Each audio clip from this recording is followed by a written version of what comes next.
महाराष्ट्रामध्ये मुख्यमंत्री बळीराजा पांदन रस्ते योजना सुरू झाली आहे। या योजनेला विधानसभा स्तरावर समित्या तयार करण्यात आल्या। रस्त्याची मोजणी करणे, रस्त्याला क्रमांक देणे आणि मग रस्त्याचं बांधकाम करणे आणि मोजणी झाल्यानंतर बाउंड्रीला झाडं लावून त्या ठिकाणी बाउंड्री फिक्स करणे, म्हणजे कधी त्या ठिकाणी रस्त्याचं अतिक्रमण होणार नाही। पण शासकीय पांदन रस्ता आहे आणि अनेक शेतकऱ्यांनी त्यावर अतिक्रमण केलं आहे। त्यामुळे मागच्या शेतकऱ्यांना जाण्याकरता अडचणी तयार होतात आणि म्हणून शासनाने हा निर्णय घेतला आहे की पांदन रस्ता, गव्हर्नमेंटचा शासकीय रस्ता जो असेल तो जर अडवला किंवा त्यावर अतिक्रमण केलं तर त्या शेतकऱ्यांचे संपूर्ण फार्मर आयडी आम्ही बंद करणार आहोत आणि त्यामुळे त्यांना कुठलीही शासकीय योजना मिळणार नाही। त्यामुळे आपल्या माध्यमातून शेतकऱ्यांना माझी विनंती आहे, शेतकऱ्यांनी शेतकऱ्याकरता करायचं आहे। तुमच्या शेतातनं रस्ता आता तुम्ही अतिक्रमण केलं, मागचा शेतकरी रस्ता नाही, त्यामुळे त्यांना कोर्ट कचेरी भांडावं लागत आहे, तहसीलदारकडे एडीओकडे अपील चालू आहे। याकरता त्या ठिकाणी महत्वाचं होतं आणि म्हणून आपल्या माध्यमातून शेतकरी वर्गाला विनंती आहे की शेत रस्त्यावर, पांदन रस्त्यावर, सरकारी रस्त्यावर जे अतिक्रमण केलं ते अतिक्रमण काढून टाकावे, जेणेकरून आम्हाला रस्ता बांधता येईल आणि रस्त्याच्या कडेला झाडे लावता येईल। राईट ऑफ वे याला जोडून असं आहे, राईट ऑफ वेचा अधिकार आहे शेतकऱ्यांना, पण काही ठिकाणी रोड झाले, हायवे झाले आहे, त्यामुळे शेतामधून दोन तुकडे झाले काही ठिकाणी। त्या संदर्भात सुद्धा राज्य सरकार रेल्वे लाईन गेली, काही ठिकाणी हायवेज गेले, त्या संदर्भात सुद्धा राईट ऑफ वे नुसार पांदन रस्ते कसे मिळणार शेतकऱ्यांना? नाही, आपण आता रस्त्याच्या कडेला म्हणजे हायवेच्या कडेला सर्व्हिस रोड बांधतोय, रेल्वेच्या कडेला एक सर्व्हिस रोड बांधतोय, ज्यामुळं शेतकऱ्याचा जर राईट ऑफ वे गेला असेल तर आपण साईडला रस्ते बांधून ते त्या प्रकल्पाला बंधनकारक केला आहे। प्रकल्प झाल्यानंतर एका शेतकऱ्याचे दोन भाग काढले, साईडनी एक रस्ता बांधायचा आणि त्याला शेतात रस्ता करून द्यायचा, हा निर्णय सरकारने घेतला आहे। नरहरी झिरवाळांचा एक व्हिडिओ समोर आलाय, त्यांचा राजीनामा घ्यावा अशी मागणी केली जात आहे। याच्याबद्दलचा निर्णय आदरणीय उपमुख्यमंत्री सुनेत्राताई पवार या त्यांच्या पक्षाच्या नेत्या आहेत, त्यांनी करायचा आहे आणि मग माननीय मुख्यमंत्र्यांना कळवायचं आहे। विदेशी सत्तेचा पडताळणी त्यांनी सर्व तपासाचा आहे, कारण शेवटी त्या पक्षाचा त्या नेत्या आहेत, त्यांनी त्याबद्दलचे निर्णय घ्यायचे आहेत। कमी केल्याचा मोठा निर्णय दिलेला आहे, त्याच्यामुळे केंद्र सरकारने मोठा दिलासा मिळणार आहे। माननीय पंतप्रधान नरेंद्र मोदीजींचं केंद्र सरकारचं मी आभार मानतो। ऐतिहासिक निर्णय, समाजाच्या शेवटच्या गरीब माणसाला या ठिकाणी महागाईच्या जो या ठिकाणी फेरा आमच्या शेतकरी शेतमजुरावर आहे, तो फेरा कमी करण्याकरता आणि गरीब माणसांना न्याय मिळवून देण्याकरता एक्साईज ड्युटी केंद्र सरकारने कमी केली आणि त्यामुळे मी केंद्र सरकारचे आभार मानतो। पुण्यात 45 अधिकाऱ्यांवर तुम्ही कारवाई केलेली आहे, कुठेतरी अनियमितता होती त्यांच्या कामामध्ये, लोकांना त्रास होत होता, त्यामुळे पुणे विभागामध्ये 155 जो अधिकार तहसीलदारला आहे त्या अधिकाराचा दुरुपयोग तहसीलदारने केला। तहसीलदारला एवढाच अधिकार आहे 155 मध्ये, शुद्ध लेखन दुरुस्त करायचा, नाव चुकलं तर नाव दुरुस्त करणे आणि तेही शुद्ध लेखन, एवढाच अधिकार आहे। पण 155चा वापर करून काही तहसीलदारनी आणि अधिकाऱ्यांनी तुमची शेती यांच्या नावाने, यांची शेती तुमच्या नावाने, अधिकार नसताना यांची शेती कमी करून यांना दिली, यांची शेती करून यांना कमी दिली। एक मोठा स्कॅन्डल पुणे विभागात आढळलेला आहे।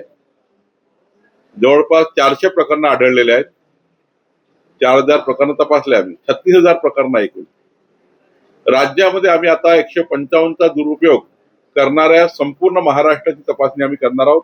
आता पुणे विभागात सुरू झाली आहे, त्यामध्ये तर हे अधिकारी आहेत। आता हे पहिल्या टप्प्याची कारवाई आहे, फक्त सक्तीच्या रजेवर पाठवला। आता लॉ ज्युडिशरीचं आम्ही ओपिनियन घेणार आहोत, आम्ही विधी न्याय विभागाचं पुढील कारवाई नंतर करू। पण राज्यातही आम्ही 155चा संपूर्ण आढावा घेणार, ज्यांनी चुका केल्या त्या दुरुस्त करणार आणि चुका दुरुस्त करून त्या ठिकाणी जमीन ज्या लोकांवर अन्याय केला गेला त्याचा अन्याय दूर करणार, संपूर्ण राज्याचं पुनर्विलोकन करणार। 155 मध्ये ज्या लोकांनी बदमाशी केली, कोकणामध्ये 70B मध्ये बदमाशी केली आहे, 70B या कलमाचा वापर करण्यात आला कोकणमध्ये। त्यामुळे हे जे स्कॅन्डल आहे, हे जे मोठ्या प्रमाणावर केलेले शेतकऱ्याची लूट आहे, ही लूट थांबवण्याचा निर्णय राज्य सरकारने घेतला आहे आणि यावर आम्ही ही कारवाई केली आहे. आता 45 अधिकारी सध्या मिळून आले आहे, पण ही संख्या हजारोच्या घरात जाऊ शकते राज्यात. ही संख्या फार मोठी असेल, कारण 155चा दुरुपयोग या पद्धतीने करणे म्हणजे गरीब माणसाचा जीव घेणे आणि गरिबांची जमीन काढली, बिल्डरच्या घशात टाकली, या पद्धतीने झाला आहे. त्यामुळे यांना कुणाला नियमाप्रमाणे जे काही दोषी असेल ते दोषीवर कारवाई करू, पण सर्वात महत्वाचं पुनर्विलोकन करू. जे काही चूक केली अधिकाऱ्यांनी ते दुरुस्त करण्यासाठी आम्ही पूर्ण टीम गठीत केली आहे आणि गरिबाचा हक्क पहिले मिळवून देऊ आणि मग अधिकाऱ्यावर जे काही कारवाई करायची ती आम्ही करणारच आहे. खडके समितीचा अहवाल सादर झालेला आहे, त्या अहवालात काय आहे? पार्थ पवार यांना क्लीन चिट दिल्याची देखील माहिती समोर आली. नाही, कुणालाही क्लीन चिट दिली नाही. अत्यंत खूप मेहनतीने आमच्या अधिकाऱ्यांनी, विकास खारगेजी आणि टीमनी प्रचंड मेहनत करून हा अहवाल तयार केला आहे. कंपनीलाही त्या ठिकाणी फौजदारी गुन्हे दाखल झाले आहेत, आमचे अधिकारी त्यात अडकलेले आहेत, त्याच्यावरही कारवाई आम्ही प्रपोज केली आहे. आमचा अधिकार जो आहे महसूलचा, की महसुली अधिकाऱ्यांनी काय चुका केल्या आणि आमची जमीन आम्ही परत घेणे. आमची जमीन आता आम्ही परत घेतलेली आहे. प्रॉपर्टी कार्ड सरकारच्या नावाने केलेलं आहे आणि जी खोटी रजिस्ट्री झाली आहे, म्हणजे जी रजिस्ट्री चुकलेली आहे, एक प्रकारची खोटीच म्हणता येईल किंवा फोर्जरी करून ती रजिस्ट्री तयार केली, ती रजिस्ट्री रद्द करण्यासाठी आम्ही सिव्हिल कोर्टात गेलो. कारण सिव्हिल कोर्टाला अधिकार आहे, जर रजिस्ट्री झाली, ती रजिस्ट्री जर रद्द करायची असेल तर सिव्हिल कोर्टात जावं लागतं. ती रजिस्ट्री आम्ही रद्द करणार. प्रॉपर्टी कार्ड आम्ही आपल्या नावाने करून घेतलेला आहे आणि ज्या अधिकाऱ्यांनी चुका केला त्यांना आम्ही तर काही लोकांना बडतर्फच केलाय. सरकारी जमीन जे लोक या पद्धतीनं विल्हेवाट लावतील, सरकारी जमीन दुसऱ्याच्या घशात घालतील, गव्हर्नमेंट लँड विकून टाकतील, अशा लोकांना नोकरीत राहण्याचा अधिकार नाही. एक तहसीलदारला आम्ही बडतर्फ करून टाकलं आणि यानंतर या प्रकरणात जे आढळतील त्यांनाही आम्ही कारवाई करू आणि या प्रकरणामध्ये संपूर्ण कारवाई पारदर्शी झाली आहे. जे लोक आढळले, आता बाकीचा पुढचा भाग जो आहे, आमच्या अहवालानंतरचा भाग पोलिसांचा चालू होतो, ते पोलीस करतील. पण आम्ही या ठिकाणी महत्वाचा निर्णय घेतलेला आहे.